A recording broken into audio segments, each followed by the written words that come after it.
when I started these treatments, my health was about to drop even lower than I thought possible because the approach at the time was to completely bombard the body with high doses of antibiotics. So I was on like six different antibiotics, Wow. ended up shifting to a different Lyme literate doctor, and their workup was more extensive. And they found, going back to the symptom list, heavy metal toxicity. They found, my thyroid was completely underfunctioning. My cortisol was basically chronically elevated. Everything was amiss. They found toxic high levels of cadmium and arsenic and mercury.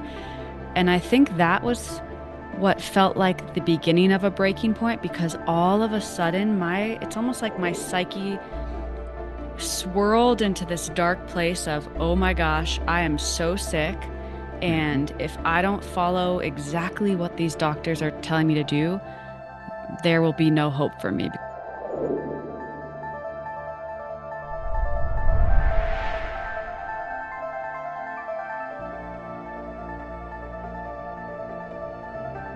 Welcome, everyone. I'd like to welcome Theresa to the show. Welcome, Theresa. I said welcome like 5 times already. I feel so welcomed. I'm happy to be here. Awesome. So let's get right to it. I saw your list of symptoms, and they Mhm. are very colorful. I really, it's, Flavorful, right?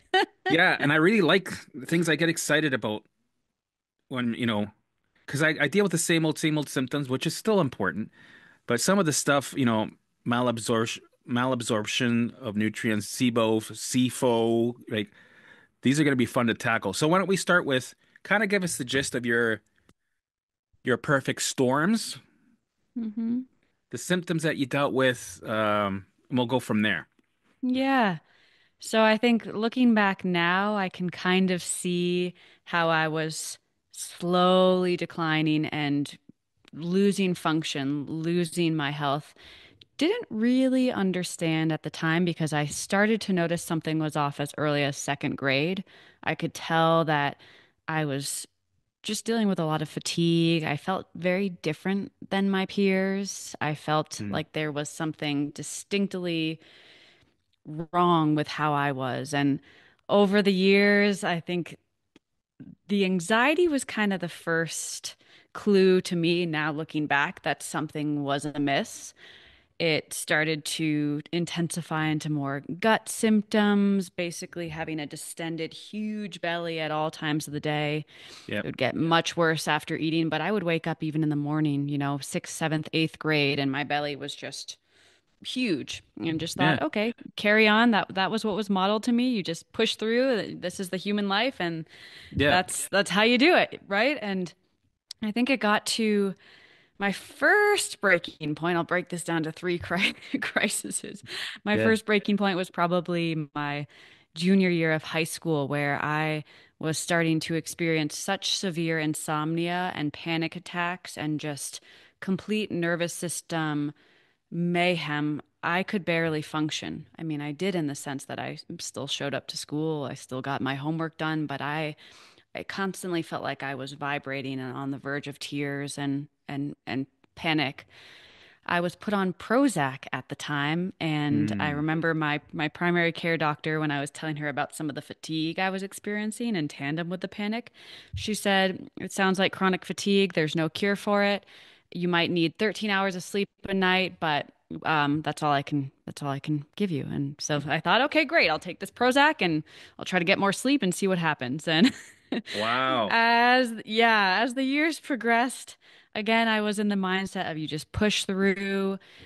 If you don't have energy, you just create it, you just grind. And I think, wow, I mean, I got to the point in college where I was having pretty severe night sweats. And again, the panic was intensifying. I was still on Prozac at this time.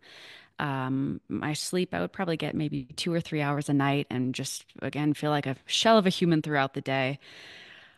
Finally, what felt like I had figured it out was when it was actually a family member who said, "Huh, speaking to my mom, said this sounds like Teresa might have some kind of Lyme or, some kind of infection." So I got Mm, the whole workup of tests with a pretty respectable doctor out in Minnesota, mhm. and everything came back in the red. It was Lyme, it was Babesia, it was Bartonella, there's something called chlamydia pneumoniae, and then with that workup they found, active Epstein-Barr. And I thought, oh, wonderful. Okay, great. Finally, something to explain why I feel like garbage. Right. Little did I know that when I started these treatments, my health was about to drop even lower than I thought possible because the approach at the time was to completely bombard the body with high doses of antibiotics. So I was on like six different antibiotics, Wow. ended up shifting to a different Lyme literate doctor, and their workup was more extensive. And they found, going back to the symptom list, heavy metal toxicity. They found, my thyroid was completely underfunctioning. My cortisol was basically chronically elevated. Everything was amiss. They found toxic high levels of cadmium and arsenic and mercury. And I think that was what felt like the beginning of a breaking point because all of a sudden it's almost like my psyche swirled into this dark place of, oh my gosh, I am so sick. Hmm. And if I don't follow exactly what these doctors are telling me to do, there will be no hope for me because I was already at the point where I felt like I could barely make it through the day without feeling crazy. I felt crazy. Hmm. It was this blend of extreme fatigue with high anxiety. It's not a fun place to be in. It's depleting in and of itself. Hmm. So I decided to do the even higher doses of antibiotics. Some of them were injected, some of them were IV. I was basically taking handfuls of the supplements that these doctors were recommending Yeah. before breakfast, after breakfast, with lunch. And I I didn't realize it until later that I had completely taken on the identity of a very sick person. And I started to isolate myself because I had to stick to my diets. I had to stick to my supplements. I didn't have really the capacity or the energy to be out socializing, doing what, normal college students do. Ended up dropping or withdrawing from college because my Herxheimer's were getting so bad from the antibiotics. I was Hmm. basically existing in bed for most of the day, moved back home. Finally went back to college and ended up getting to the place where I felt like I was ready to taper from the Prozac. Hmm. And okay, so now as I'm speaking, it feels like there's like seven different storms, but Yeah. trying to stop the Prozac, oh my gosh, my body spasmed. I wasn't sleeping. Maybe for 3 or 4 days at a time, I couldn't sleep. I started to experience pretty severe depersonalization, dissociation. It kind of felt like I was in a video game. I'm Yeah. assuming from the lack of sleep, but also we know these psychiatric drugs can do pretty wild things. I was able to kind of stabilize myself and Manage. eventually manage, but definitely not thriving. Everything overwhelmed me. It was even hard for me to be present with friends because I was constantly scanning for symptoms and noticing, whoa, I'm feeling dizzy. Whoa, my stomach is really hurting. Whoa, my vision is kind of choppy. I was never really in life. And every single day I would wake up with kind of this panic of, oh my gosh, here we go again. Oh my gosh. Lucky if I would get a couple hours of sleep, but it felt like chaos. And in the During this time, process, throughout all this yeah. stuff, were you getting sucked into researching yourself, like on Oh, yeah. Google and Facebook Oh groups? my And gosh. So that's a big part of it because it felt like I started to feel a little bit lost with some of the protocols that the doctors were putting me on, some of the supplements. I started researching even just to understand some of the basic mechanisms of some of the supplements and medications and seeing some of these side effects, seeing some of these Mhm. less than ideal effects of, some of the adaptogens or, the thyroid meds that they put me on or the nystatin to treat the fungal overgrowth or, even some of the injections for the antibiotics. I'm just starting to understand, wait a second, my gut is continuing. I guess I didn't mention that. My gut went from not feeling the greatest, the chronic bloat, but I was still having, I felt like I was absorbing my food. I was able to evacuate. After about 6 months of the antibiotics, I had lost motility. Mhm. And, initially in the first several years, I was lucky maybe if I could get a bowel movement every 3, 4, 5 days. Right. But as things got worse and worse and worse, I got to the point where I had lost all motility. And what Mm. would happen is anytime I would eat, I would get this extreme mast cell, almost like a flu-like full body effect where I would have to just lay down. I felt so sick, so dizzy, so nauseous. And it was kind of this vicious cycle of I'd start to get hungry. I'd start to panic because I would anticipate such a severe reaction. I'd eat, I'd get sick. And, in the process, my belly would just be expanding, expanding, expanding. And, I'm Hmm. I'm so grateful for colon hydrotherapists because I can credit them to making it through that really rough time when, To get the things moving, doctors, right? I mean, yeah, if you're not releasing all of that Yeah. fermenting waste, I feel like that's one of the first things I think about when someone's kind of in a catch-22. Is their body releasing the waste? Because if not, I mean, the liver gets backed up. Hmm. Everything starts to worsen, sleep, mood, everything is impacted by what's going on in the gut. So if that's not working well, it's kind of impossible to pretend that, any level of health is going to be achievable. Uh, so wow, I think I carried on in panic, in constant anxiety, I was very underweight despite eating what felt like massive amounts of food. I kind of looked like ET. My arms were pencil thin, my legs Hmm. were, just you could basically see the bones protruding. I got to the point where again my symptoms felt like I was just losing any will to live and life felt like torture. It felt like a punishment. It did not feel worthwhile to be alive, given how awful I felt and how removed I felt from what I saw healthy, quote, normal people Yeah. existing in. It just felt, it was, I mean, that alone was kind of this experience of, wow, what's going on with me? How the heck did I get here?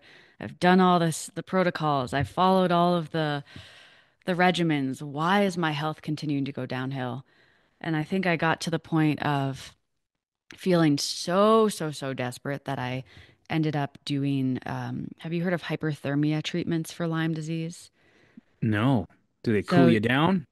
they actually cook you at 100 and I think it's 104 to 107 degrees for four Yeah. hours. You're anesthetized, and at the same time, you're getting IV antibiotics. The idea is like to just completely send off an atomic bomb to hopefully clear the Lyme and co-infection. So it Wow. felt, yeah, it felt like that felt like the final thing I could try because I had tried all these different modalities. It wasn't just the antibiotics. I had tried the herbs. I had tried acupuncture. I had seen shamans, and I had gone in Functional every medicine, possible. naturopath. Yeah, okay. Did Yep, I they, had gone every how direction. did Yeah. that go when you did that? So, I mean, the second Lyme literate doctor I saw in New York, he kind of frames himself as being a more functional doctor, but it felt more like it honestly felt like Western medicine, but with a ton of supplements. It felt like the same thing because and looking back now, I was never treated as a whole person. It was, what are your symptoms? Okay, here are the supplements and here are the antibiotics, here are the antifungals, here are the medications to treat that. Not once were they asking me about, how I perceived things, what were maybe some of the anxious loops I would get in, Mhm. how I was feeling in the process of dealing with all these symptoms at such a young age.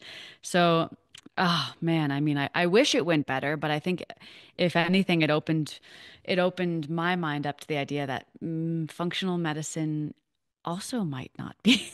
the answer. I'm Well, curious yeah, that's what what are your happens. thoughts? People go from the Western medicine, they go, "Yeah, I'm going to go across the street to this is the real stuff." When it's also a trap. It's the same bullshit with the different branding on it, Yeah. right? And Yep. you'll find out. So what And happened when you much did the cooking? more expensive. So Oh I love yeah, it. Yeah. more supplements, 18,000 supplements, candida protocols, horrible. Yes. Oh my Did you gosh, don't get me how did started the on the cooking Candida protocols. We'll get to that actually. How did the cooking session go after you got out of that? Did you feel worse? Because it would make me think it would be like a bomb going off. So that's exactly it when you asked about kind of these like crisis moments or when things rock bottom moments, I had put all of my hope. It was almost like, okay, this is going to do it. This is going Yeah. to make the difference. And I have an aunt that flew to Germany who also had pretty severe Lyme disease. She did these hyperthermic treatments and she got much better. So a couple years after she had her treatments, I thought, great, I'll try this. If she was able to Mhm. improve some function, regain some vitality, maybe this will be the thing. Yeah. But oh my gosh, I I felt like I was half dead when I finished those treatments. I ended up going home and I don't I think that was kind of the rock bottom moment for me because I felt like, you know what?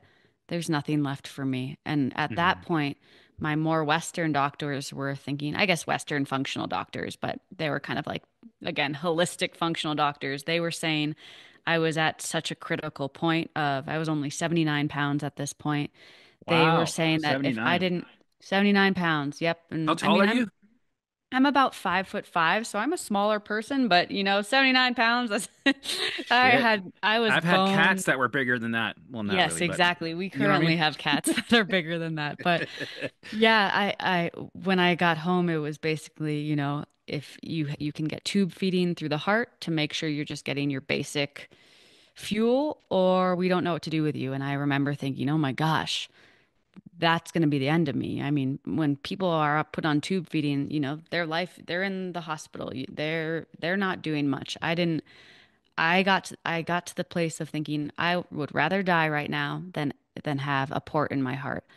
So I Yeah. went home and I kind of sat with it. I think I cried a bunch, but there was this kind of breakthrough moment where I realized, okay, nothing's working. I am absolutely not getting a port in my heart. If I'm gonna die in the next couple months because my body is not absorbing and my body is just continuing to go downhill, then I want to make it my priority to just enjoy and savor and celebrate what there is in these last couple months. And I think in that shift, something softened in me Mm. and I it's almost like I had this freedom of no longer thinking that it was going to be a doctor or a protocol that was going to save me. And in that moment, it was almost like this curious voice was like, okay, well, what do we want to try? Because if we've got a couple months left, Mm. we still have we can still experiment. And while I wouldn't recommend this to anyone, I actually started doing the carnivore diet and Mm. I started getting a little bit better. I was starting to Mm. put on weight. The extreme brain fog and bloat started to go down. My Mhm. anxiety kind of started to stabilize. It was pretty severe. I still was having Yeah. panic attacks, but not as bad as before. It wasn't, 7 times a day. It was maybe once every 3 days at this point. Started putting on weight, started sleeping a little bit more, started to realize, okay, maybe the body can heal. Maybe all these other success stories that I've heard about with people with chronic infection, maybe maybe I'm not so different. And Hmm. in that process, I was actually working with a coach, and I really credit so much of my recovery to her work and what she Hmm. exposed me to. But she was trained as a hypnotist, but also specialized in EFT tapping. Right. And through that, I started to understand, oh my gosh, none of these symptoms and diagnoses are random.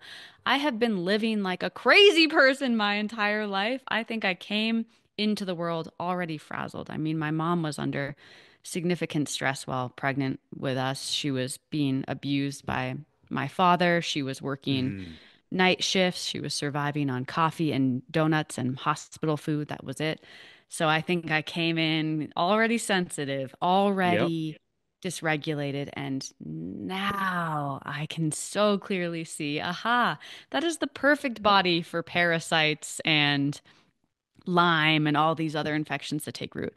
And, in the as I'm describing this, I absolutely forgot to tell you that when I started to stabilize with some of my, I stopped the Lyme treatments. This was my junior to senior year of college, was back at school part-time.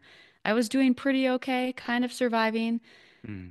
Another wrench in the experience was I actually traveled overseas to Cambodia and Ooh, ended up getting really bad tapeworm infections, tapeworm, shit. giardia, some E. coli, a bunch of other some microorganism parasites. And again, that was another dip where, I thought I was improving and then boom. And I think that was the year leading up to just getting to this, yeah, just feeling, I mean, I guess I spent almost 5 years just feeling ready to die, almost praying like something would take me out, Was this while not. you're on the carnivore diet? You got the tapeworm?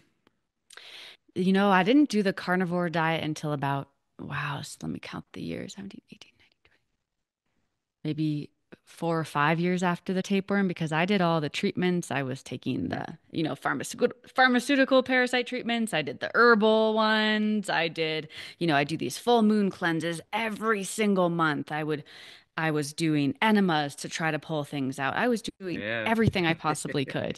Did you see Nothing any was too did weird. you see any parasites in your poop at all? Any You know, worms, any wiggly? That's a great question. I got so excited when I thought I started passing worms, but the more research I did, I think it was just the Mimosa pudica. If have you ever taken that? Um, no, but I have seen very interesting things in my poop, and I was Yeah. convinced it was parasites because my naturopath told me. And it was Yes. like jelly, white Yep. jelly, Yep. So, fucked up shit. ah, yeah, I mean, I think some of that is like the normal biofilms that even, healthy bacteria make. I think Right. the colon makes mucus when it's irritated, so a lot of people do see like gelatinous type things come out.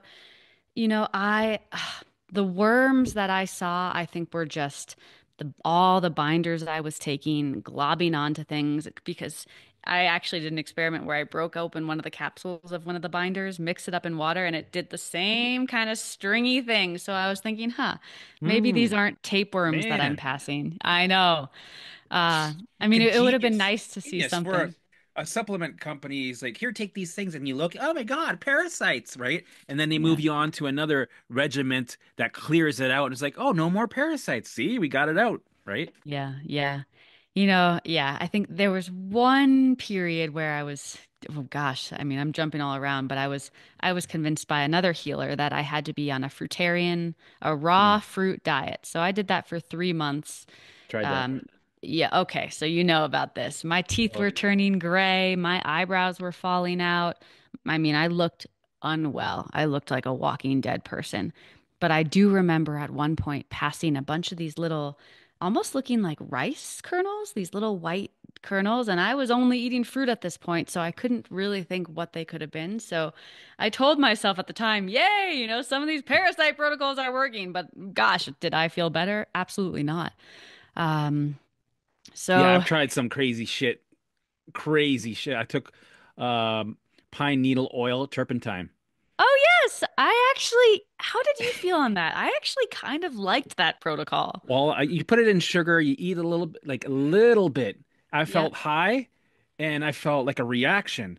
And Okay. because of all the brainwashing that I got from, the internet, it wasn't a good feeling, but I convinced myself, oh, this is supposed to happen. And right, but then I got so scared, I tripped out while I was like, oh, this isn't what's going on. I'm sweating, I'm feeling like I'm dying, I'm fucking dying.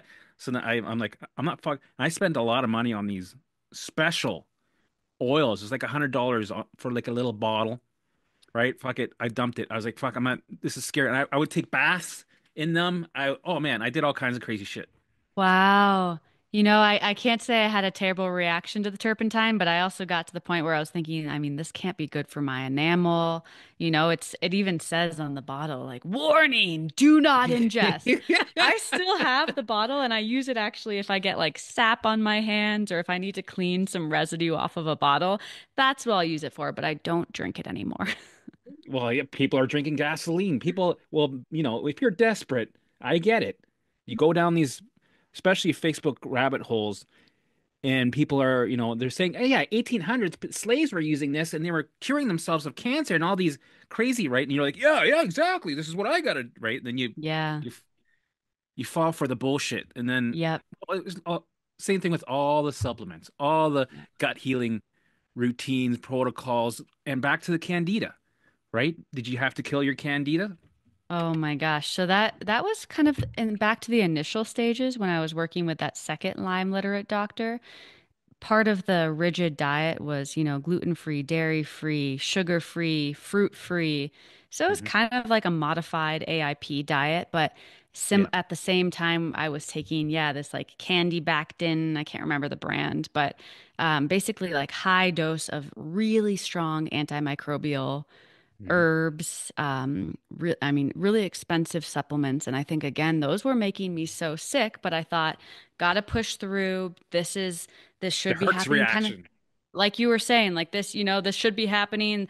The Herx reaction is a good sign it's working. But Yeah. again, Oh, as fuck. I was losing my mind, I was losing function, and I don't blame my friends. I mean, I had a couple good friends that saw me through the ups and downs and were patient and loving with me and still reached out to me, still would come and visit me, fly to visit me while I stayed in my apartment and took all my supplements and did all the things.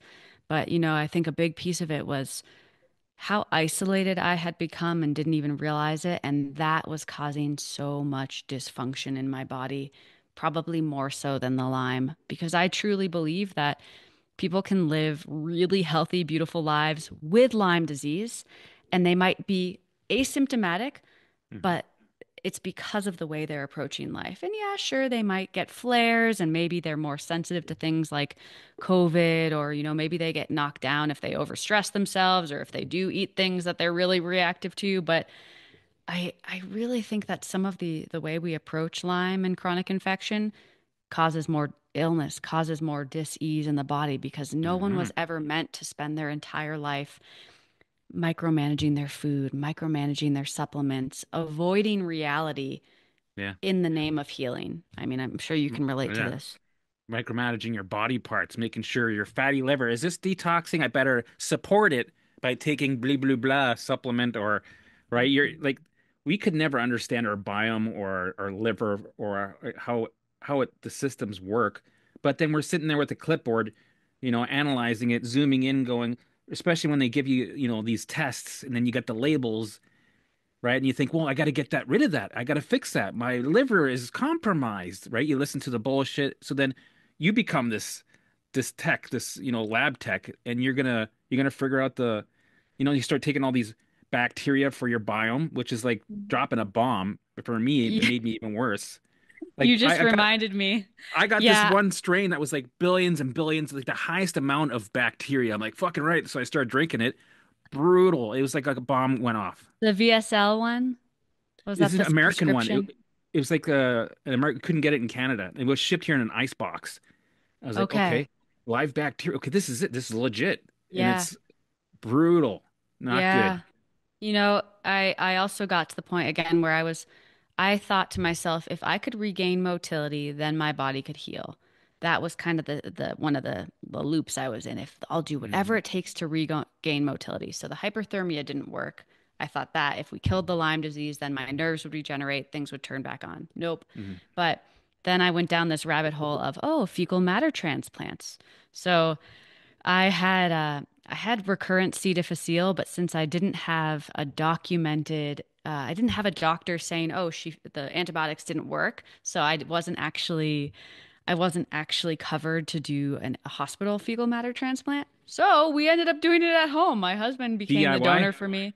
Yeah, Yep, it's pretty disgusting to do at home, but again, like you've experienced, you get desperate enough, you'll try anything, and I don't think that made a difference at all. We did 3 rounds. I mean, it's pretty, you're I got blending up. close to doing that. I Yeah. started going to my daughter. I'm like, hey, how was school? So what do you think? I'm thinking about maybe using your poop and healing my. She's like, oh yeah, yeah, sure, yeah. And then she kind of avoided that conversation for the longest time. Thank God.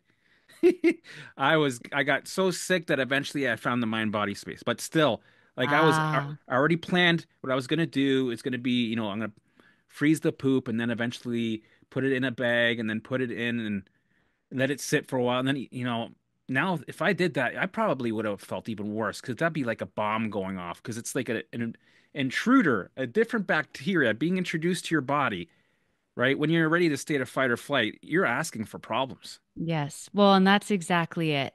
I knew I was anxious. I knew I was panicky, but I didn't have this conception of chronic fight, flight, and then eventually the exhaustion, the complete collapse. I didn't have the understanding of how that deranges the immune system. I didn't have the understanding of how that completely shuts down digestion. I didn't have the Hmm. understanding that of course, throws off sleep. If you don't feel safe to relax, you bet your body's not going to be able to fall asleep if it feels like it has to stay on guard. So it was kind of in tandem with, shifting to the carnivore, starting to feel things settle down, and then really diving in with the EFT tapping and starting to process some of the early life memories Hmm. and traumas that I finally could see. Oh gosh, these have shaped me. These have colored me. I've been terrified my entire life. I've been assuming the worst case scenario my entire life. Everything felt like a threat my entire life. It's time to work through this because it was this deep feeling of this is what got me sick, not the Lyme disease, not the mold, not the heavy metals, not the candida, all the Right. things the doctors were saying this is why you feel unwell. Yes, I think they play a role, but I think what sets the stage is the state of our nervous system, and that's Well, also yeah. going to, yeah. I think if you're running a program that takes you out of the survival state and you're in ease instead of dis-ease, all those things that you mentioned doesn't even touch you because Hmm. your body's equipped to process these things with ease. And that's it. It's not even an issue. It's irrelevant, really. But when you're up to here running a survival state, your allostatic loads are over they're spilling over, then anything, and you name it, anything becomes a danger, right? It could be EMFs, Lyme, the food, the shoes that you're wearing, the blah, blah, blah, you fill in the blanks. And that could be the tipping point, right? And then that thing is the last thing that gets the blame. And we think it's that thing when it's actually all the other drops throughout our lives Yeah, adding up collectively that are yeah. the thing that brought us to where we are in the state of chronic Hmm. illness, and then our thoughts, and then the labels. And everything around us is lying to us and saying, well, no, you got to fix this, that, and the other. You're brainwashed by everything around you. So in a way, we were unicorns to find the way out because you're going up against a lot of resistant information and beliefs, Hmm. right? How did we? I know how because I got up the other side, but it's incredible that we did it and we were able to find the truth, the needle in the haystack, and keep going and trust the process while you're dealing with setbacks, while you're still dealing with symptoms, still feeling like shit, and Yeah. eventually, we get to the other side. Like we deserve a bunch of medals. Yeah, we can pat ourselves on the back, and I think something you said really stands out. And there's almost this like this clarity and this self-trust and this Yeah. intuitive. I mean, I think it's like our true self finally comes up and says, "Okay, all this bullshit you've been exposed to, here's the truth." And like you mentioned, it's not like symptoms magically go away, but we're no longer afraid of them. We're no longer feeling, upset about upset our body or feeling like we've been punished. It's more, I feel like it becomes this curious approach to life where we think, okay, my body is experiencing a lot of chaos and mayhem. How can I support it? Not based on what I'm seeing online or social media or what the functional doctor is saying.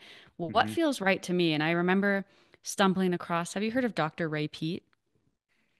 Yes. Yes, I have. He had a certain diet where you drink Pepsi. So I think people think of him as the Coca-Cola guy, which I mean, I think Yeah. completely it oversimplifies his work, but I Yeah. remember coming across him because a lot of people in the carnivore space, of course, they get to a certain point, they're like, I can't just eat beef anymore. Yeah. They then find Ray Peat and what I honestly think, again, with the EFT tapping and more of the nervous system parts work, trauma healing work, understanding more on the like the mitochondrial level, what's impacting the nervous system and vice versa, how the nervous system impacts our ability to generate energy and to repair tissue, to detox. His work was another like golden nugget on the path where I finally realized it's not about restriction. I mean, his work is kind of the antithesis of all these detoxes and protocols. Right. Kind He goes against the grain.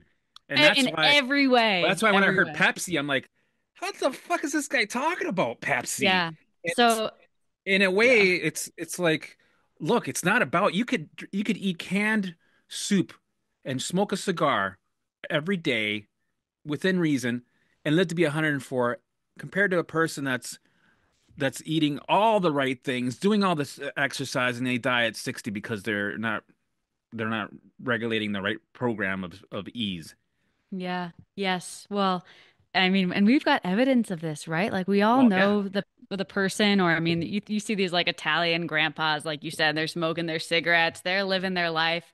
They're like 99, they're doing great. And then you see the Yeah. people like how we both were, so hyper focused on health, like organic, clean, everything's detoxing, EMF is controlled, Right. everything's dialed in. And that level of fear and that level of effort that it takes to try and manage is again, I think a main cause of the disease, and it rhymes with the same panic and hypervigilance and dysregulation that again was setting the stage for symptoms long before symptoms started. So I think again Right. there's beauty in questioning everything and starting to think about what feels right to me. What feels like a yes? What feels safe to me? Because I It's like you're mean, giving her permission. You're finally getting a permission slip to feel good without the alarms going. No, this is toxic to you. Yeah, but it makes me feel good. Eating this food, feeling, sitting down here without trying to fix anything. And you feel a little yeah. guilt. That alarm comes up like, no, no, no, we have to fix this. Is danger, blah, blah, blah. And sometimes it gives you the permission slip to just feel good. Not that is the path to living in ease and getting, bringing that survival state down. That's all it's all about. Hmm. Hmm. Yeah, you're making me think of when I slowly started adding foods back in. I was trying to shift off the carnivore diet and like you were Mhm. saying, just thinking what makes me feel good. And we started making actually these just homemade brownies. I mean, Mm. sure, they were still gluten free, but just like good quality homemade brownies. And I kid you not, I would sleep after eating those. I would get this like burst of euphoria, and I at first felt, oh my gosh, this isn't good for my candida. This isn't good for my. Right. This is probably feeding my Lyme. But realizing, wait, my body's not lying to me.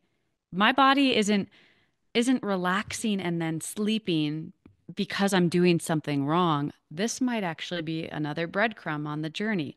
What if Yeah. it's not about restriction? So all those little experiences started to add up. And I mean, these days I eat basically everything. I mean, there Yeah. are certain foods that don't make me feel good, like I'd say fried, like restaurant food Mm. doesn't necessarily make me feel good, but nothing is off limits, and Right. I wouldn't That's have where we want to believed. be Yeah. because Yes. I did the carnivore diet too, and Oh, I you noticed. did. Yeah, yeah, I did it. I only did it for 4 months. This is after my first perfect storm. I did it for 4 months, and man, blood pressure was regulating. All my skin, like little moles, were falling off. Like I could never get like a sunburn. My anxiety went away. My sexual level was just perfect. Everything was just flowing nicely. But then, eventually, if you get off it, all the bullshit comes back again. So Yeah. going on this mind body journey, I realized that, um, the carnivore diet, all it was doing, it was just giving you a bit of a relief from their allostatic load. It's a band-aid. Yes. And for some people, Right. it's a Sometimes that's necessary relief. okay.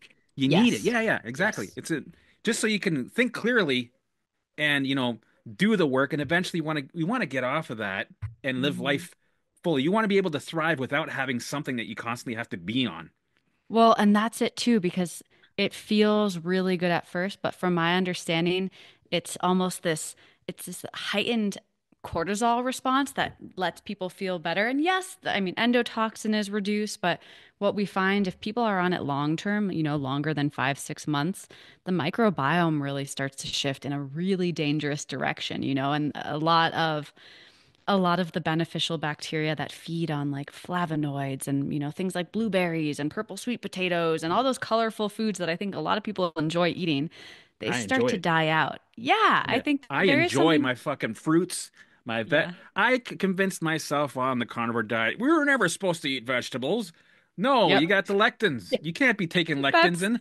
They're that's babies. exactly. You're killing Yep. these vegetables and they're releasing these toxins. It makes sense. Yep. Like I bought what is it, the Dr. Gundry's bullshit books. I bought Oh, into Stephen the plant Gundry. paradox Hmm. garbage. And of course, and Dr. Sean Baker, all the carnivore guys, right? And I got into that. I'm like, okay, I get it. But it's honestly, there is a brainwashing in there. You get sucked Yeah. into it. It gets like, you don't need fiber. Okay, cool. But what if I want to eat things that have fiber? Whatever. I want Yeah. fruit.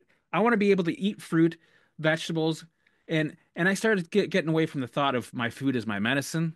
I started to get rid of that and just eat the food that makes me feel the taste, the flavor, the textures, right? And Yeah. yeah, there's nutrients in them. Yeah, you're feeding your energy stores. You need to, we need to eat these things to live. But other than that, it was mostly the programming up here. I would say 99%. It's the programming up here. Everything will work out the way it's supposed to. The body follows suit. The biome gets in balance according to your environment and your lifestyle. Doesn't mean that more is better. Hmm. That doesn't mean anything. It's just what suits you. Your biome's different from that person to that person, that location, this, right? Whatever it suits you, that it supports your lifestyle that you want to Yep. live. And that's it. Yeah. Yes. Yeah. The joy of having being able to be intuitive as well, just kind of checking in with the body and getting that feedback. What Yeah. sounds good versus what should I eat? I think even you probably followed Paul Saladino because he was one of like the main Yeah. carnivore guys, but even he He switched. follows. He went to fruit Well, too. yep, and a lot of his work now is more in line with what Ray Peat was saying in terms of like Hmm. what supports the metabolism. Yes, we do need fiber. Yes, we actually do need glycogen. Oh, or glucose. Sure, you can make it by breaking down your own tissue when you're only in ketosis or only eating protein fat, but ideally that's not a state of Well, thriving. the That's a fear state is of with stress. the glucose is that it's going to feed cancer, and Yes. we want to avoid ever getting cancer. So stop, just be on, take away the sugar, and you're set. You're good to go. But it's Right. like if you're regulated, you can eat the sugar, you can eat the fruit, you Well, can. It's not even a problem. It's not even and a the, thing. it's an oversimplification of what causes cancer because we have amazing amounts of evidence that, again, stress, cortisol, adrenaline, estrogen, histamine, that feeds cancer, that high fat diets feed cancer, that the cancer cell is so smart that it can even turn sugar into fat to then feed off of the It fat. So, adapts. yep, It sugar can has been adapt. demonized. Exactly. Right. When, So it's whatever stress is. If you're in a survival state, right? I think that's the program. The survival state programming, this is my belief. I'm not a doctor, right? I always say this, right? This is my belief. It's the root for 99% of the things that are out there, the big C, right? Parkinson's, MS, you name it. I yep. believe that. That's what I Hmm. believe. Hmm. It makes sense though. When you think about all the symptoms that we overcame, you see the pattern, right? You're running a program you're in chaos, alarms are ringing. What do you expect? And I honestly don't think of cancer as really as the threat that we've been taught. I think it's the last attempt at the body to try to keep you alive. And what do Yes. people do? They bomb it, which puts you in a stress response. You do the actual opposite of what you should be doing, and no Hmm. wonder why people don't make it to the other side. That's what I believe. Hmm. I could Hmm. be wrong, but I think 9 times out of I think I'm right. Hmm.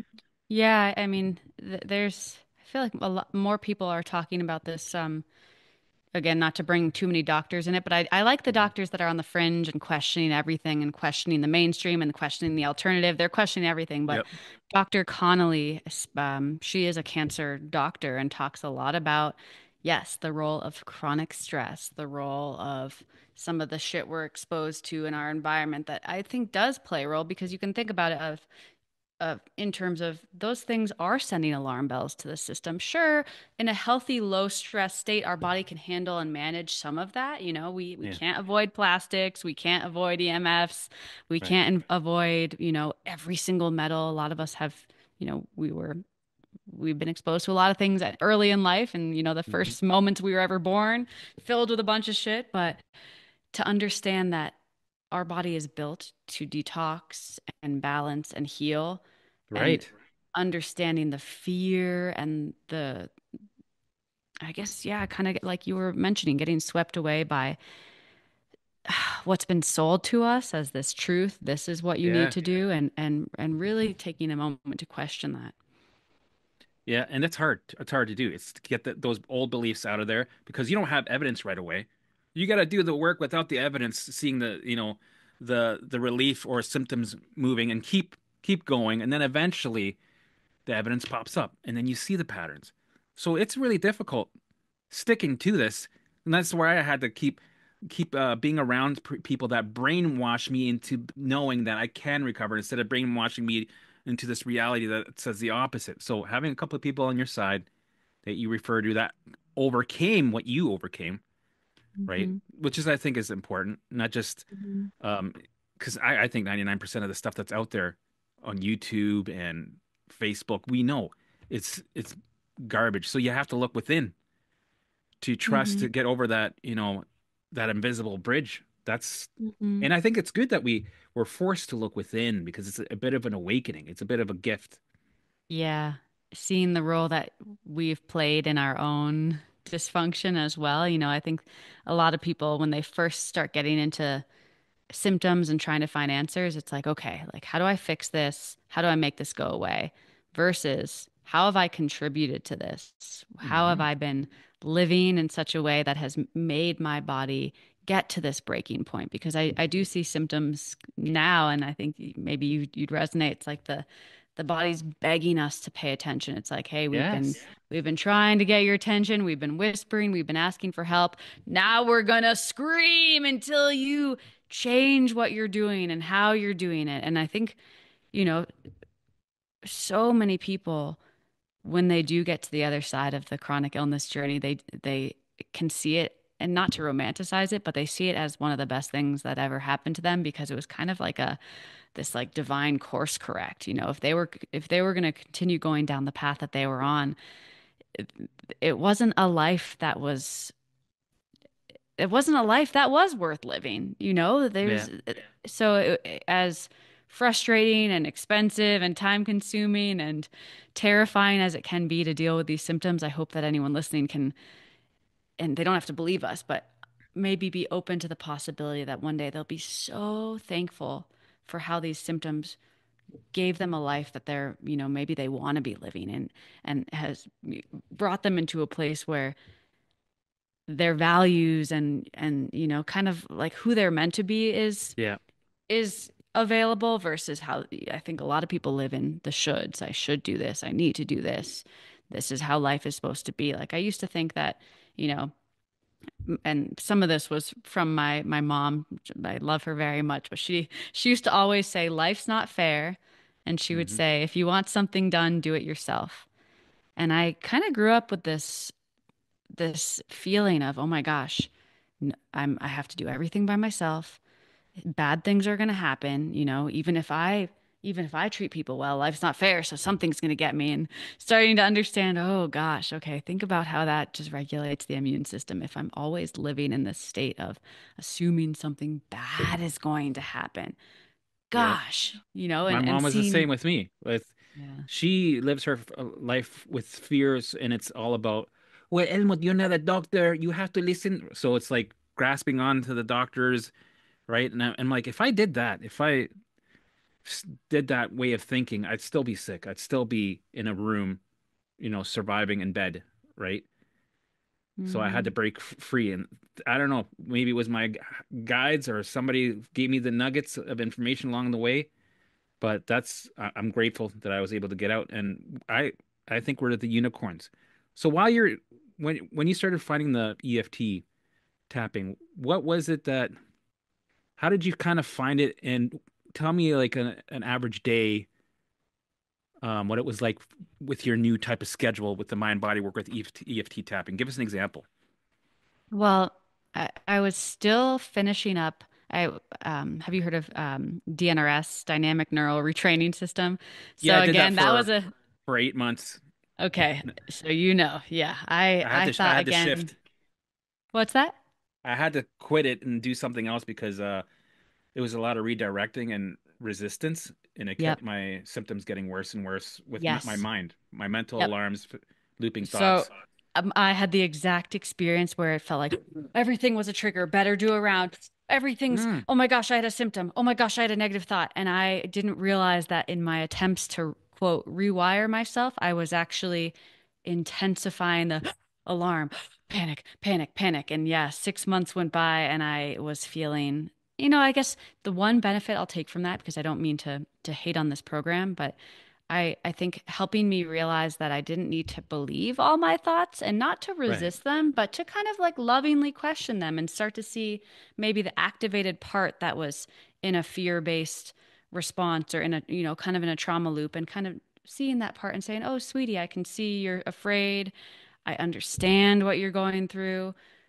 I'm here for you. What do you need?" And then kind of working more on like a compassionate level without bypassing, without just trying to fake it. Because a lot of the brain retraining programs are like, like fake a good mood, like pretend you're energized, pretend you're well, which yes, to a certain extent, I think that mind body connection, we can Yeah. embody a certain level of health, but only to a point. And then those Yeah. parts start saying, "Hey, you're ignoring me."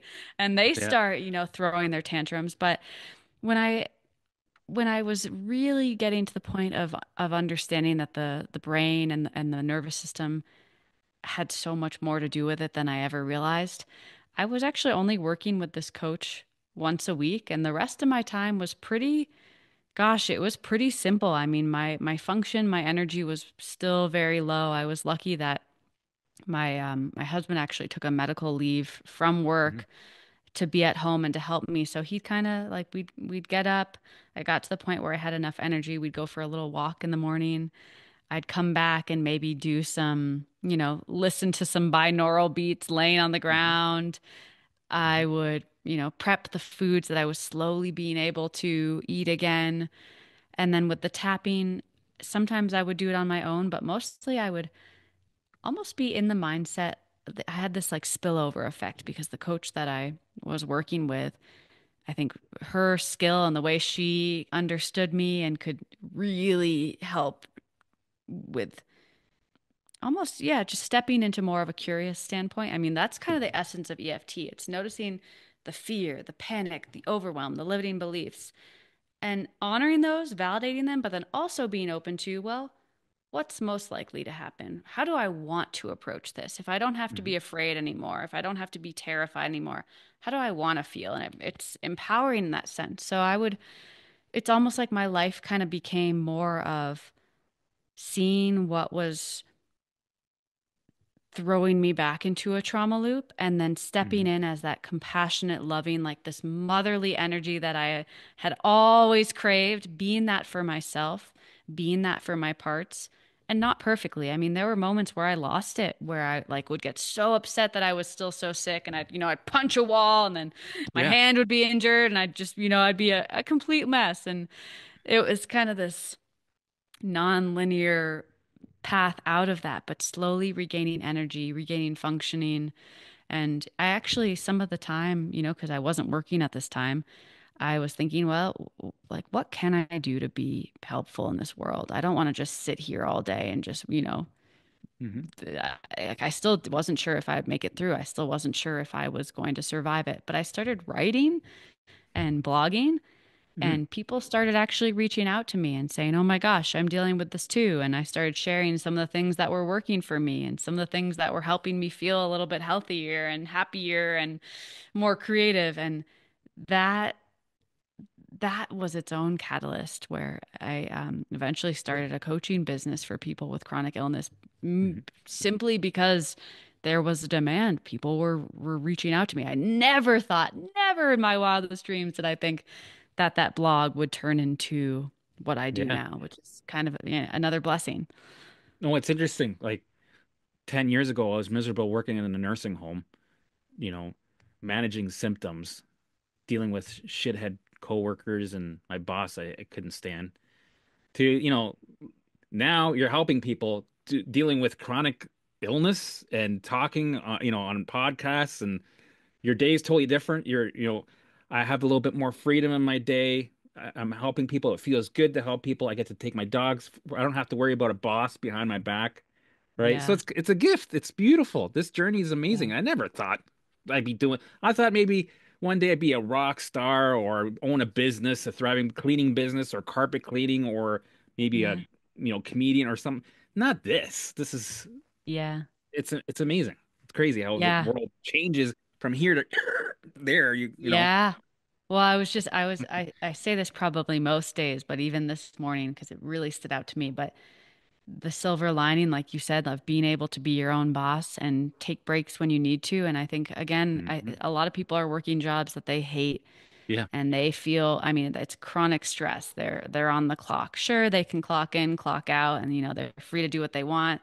There are some benefits to that, maybe, but I do feel very lucky, and this is not to rub it in for people that, feel like they're kind of trapped in the corporate world, but I feel very lucky that part of maintaining health and creating more health has been this like flexible approach to life where my time is my time. I work when I want to. I can take breaks when I choose.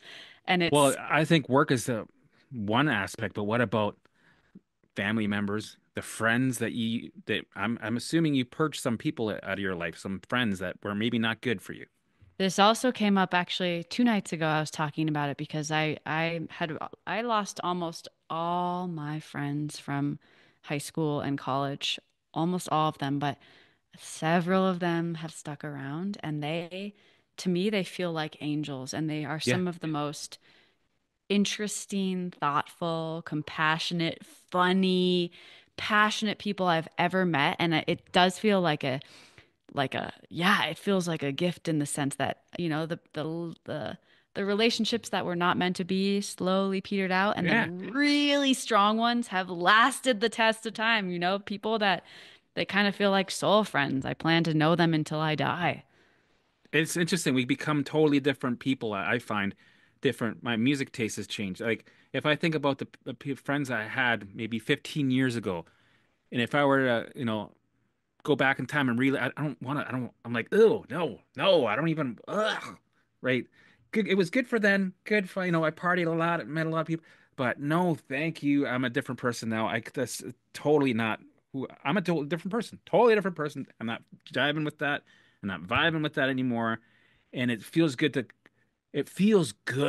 to part ways with some of these Yeah. friends. It's like, no, it's okay. No, it's okay. See, see you later. Get out of my Yeah. life. See that? Oh, oh, It's it was so it's good. interesting that you mentioned music because I also agree, thinking back to when I knew something was wrong, but I didn't quite know, like thinking of middle school and kind of early high school years, like I loved really depressing, really sad music. Hmm. These days, I'm like upbeat. I want some bluegrass. I want some Yeah, Beyonce. And like you've mentioned, like you really those qualities would not, I don't think they would have emerged without those, multiple breakdowns and dark nights of the soul or rock right. bottom moments, whatever you want to call them. And to look back now and think, like I have a lot of compassion for that version of me that was struggling, Hmm. that was, so unwell emotionally, physically. So I see it almost too as like a soul sickness. Like Yeah, I knew deep down that life could be different, but I didn't know how to bridge the gap right. and the sickness and wow, how long was it? 15 years? 15 years of chaos Yeah. Oh yeah. is, yeah, turned out to be, yeah, one of the best things that could have happened. And thank goodness for the people that stuck around because I don't think I could have done it 100% alone. I think, having my husband around, having those few friends that still reached out even when it felt like I had nothing to offer. I wasn't doing much of anything aside from surviving, but they still managed to find a way to be interested in my life, Yeah.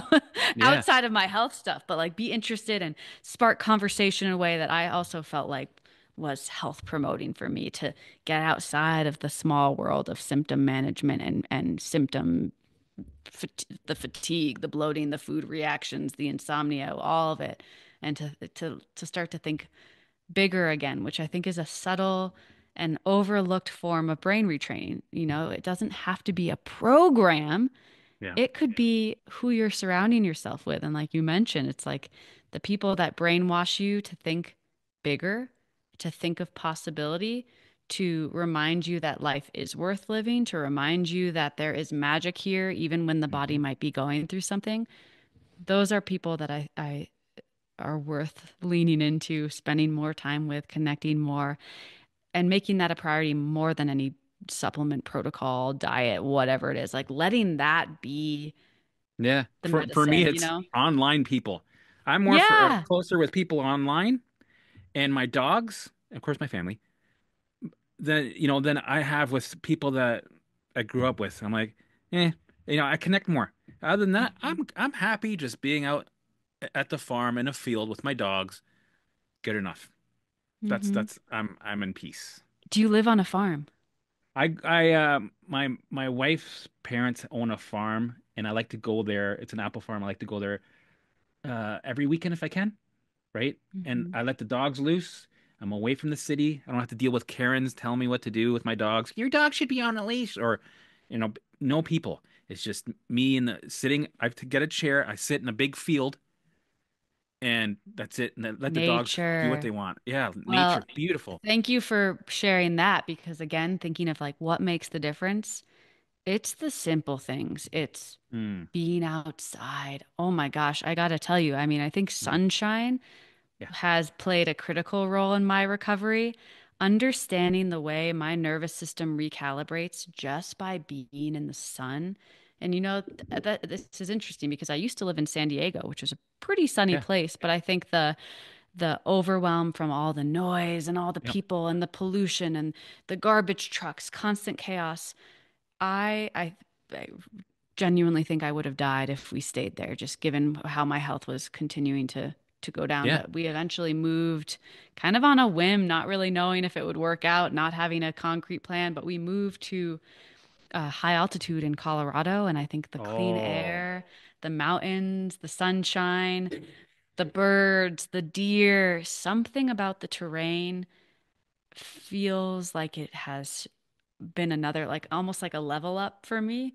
Hmm. And I feel extremely grateful for that. And similar to you, like I'll sit out back, or go on a trail walk through the woods and just Yep. hear the wind through the pine. And I feel like I have everything. I feel, and not to say like I've made it, I'm done, my work is Yeah. done, but I feel this level of contentment and gratitude and settling that I never thought would be possible. Like I never had a glimpse of that when I Right. was a kid or when I was a teenager or, I never wanted after. that before. Now I fantasize about it all the time. I can't wait to go out west and live near a mountain like this. This is my dream. Yeah. This is Oh, my you'd end. like Colorado. Yeah, exactly. I'll end up probably in BC or somewhere in Alberta, but Oh, as long as there's mountains and lakes and no people, yeah, that's where I want. That's my yeah. goal.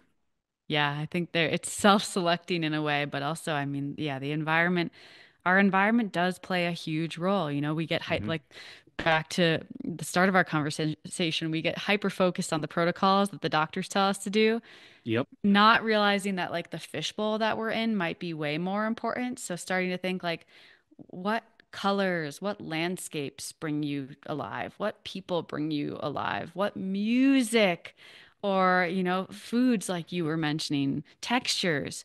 What are the things that actually speak to your soul? Lean into that. Pay attention to that. And I think it will be For a lot of people, it can feel weird to kind of do it your own way, and it feels like, like you're not looking over your shoulder anymore to see what, Sally's doing or Yeah. Matthew. You're having to I use the word understand Sally all the time. That's funny. Sally. Okay. I'm like, stop I don't talking think to I've Sally about symptoms. And it's yeah. funny you brought Sally up. Sally. That was the first name that came to mind, but I guess That's funny. Um, yeah. if you were to give somebody advice that's just watching this video in the mind body, they're just maybe they don't even know the mind body space, but they're watching this video and they have some of the symptoms that you talk about, right? What would you tell them? I think there's a necessary the first steps of getting sucked into the functional medicine world and feeling like shit, nothing worked, and I've spent thousands of dollars on all these supplements. I Yeah. actually do kind of think that's necessary to like know for yourself that it's not more testing and more protocols that you need.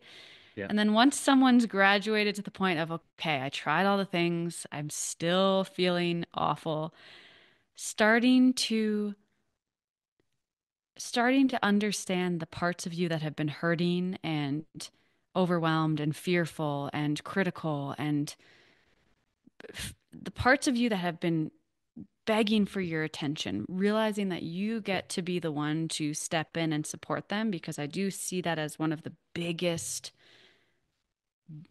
physical drains on our system. All these injured, wounded, traumatized parts that are waiting to be supported and realizing that yes, we can get support from other people. And I think there is beauty in working with the right coaches, and or the Mhm. mentors and people that believe in your potential, but understanding that eventually you get to be the one to do that to yourself for yourself Yeah. and seeing how your mindset starts to change where it's no longer, something's wrong with you. It's no longer about being better, doing more, being trying to be like everyone else. It's really this process of becoming more of who you are. So to make this actionable for someone who's kind of like in this roller coaster, maybe if they're listening to this, they're more awake to, okay, there's deeper stuff. I think whatever feels whatever feels like a pull, whatever feel where you can feel your nervous system even maybe stabilizing 5%,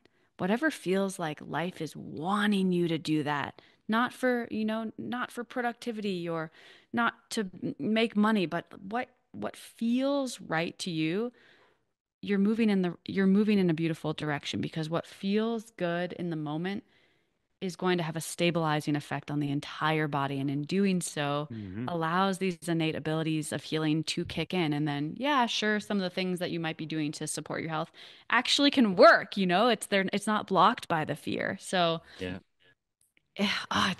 it's tricky.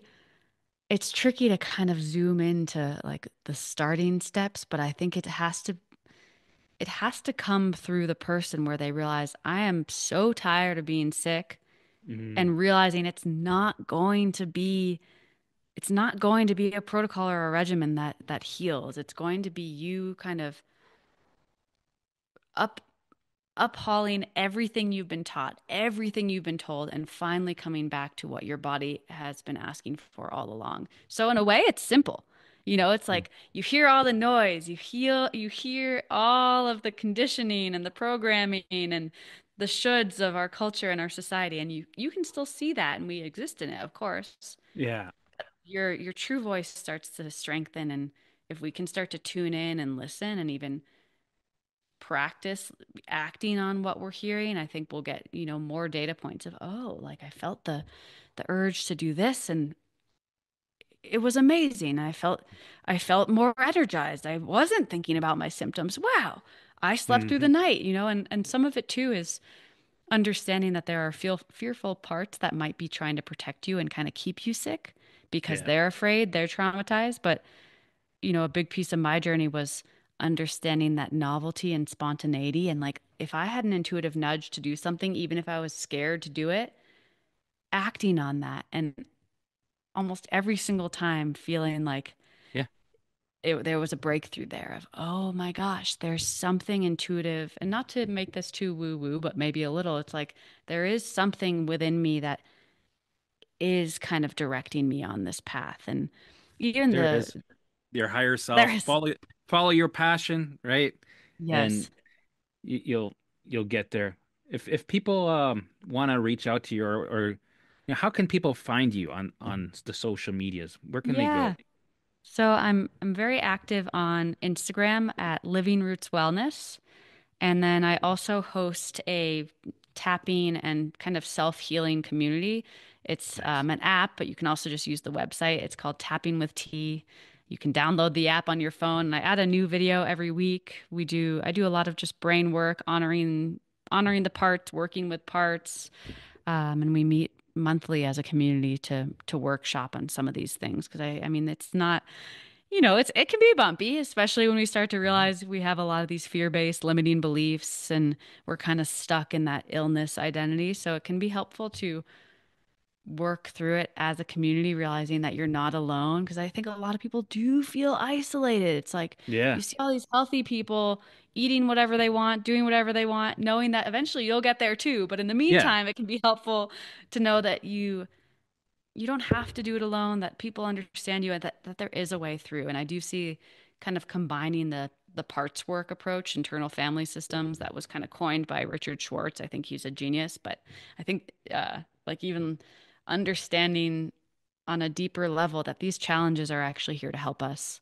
that Yep. these are kind of like I always think about it in terms of like the seeds that germinate after a forest fire scorches the land, and then all of a sudden there's tons of Right. new growth. And some of these seeds never would germinate if not for the fire. And I see chronic illness like that. And so when someone's in the fire and they don't know who to trust, they've spent thousands of dollars, they're overwhelmed, they're tired of Right. diets, they're tired of feeling like shit. To have this awareness of this is going to pass, and the way that you learn to move through it, the mindset that you take to it, if you start to actually not even think, but start to feel and believe that this is happening for you, not as punishment, but this is actually part of your kind of your rite of passage, that changes the way the symptoms feel. All of a sudden you're a warrior as opposed to Yeah. someone being punished. This is where you become the mindful gardener, right? I was curious about that title. Is that Exactly is what that you what you just mean? said. That's what it means. Yeah, what you said. You're weeding the grass, you're pruning, the all the shrubs, and you're planting seeds, and you're watering it, and you're growing the Garden of Eden in your mind, body, and soul. Hmm. Yeah, that's Amazing. exactly it. Well, Yeah. thank you for being here. This has been great. We got to have you on again. I'm thinking maybe in 6 months we'll get you on again. We'll have Okay. a deeper dive. What do you think? That sounds awesome. I loved chatting with you and good energy, and this was wonderful. Awesome. Amazing. Thank you.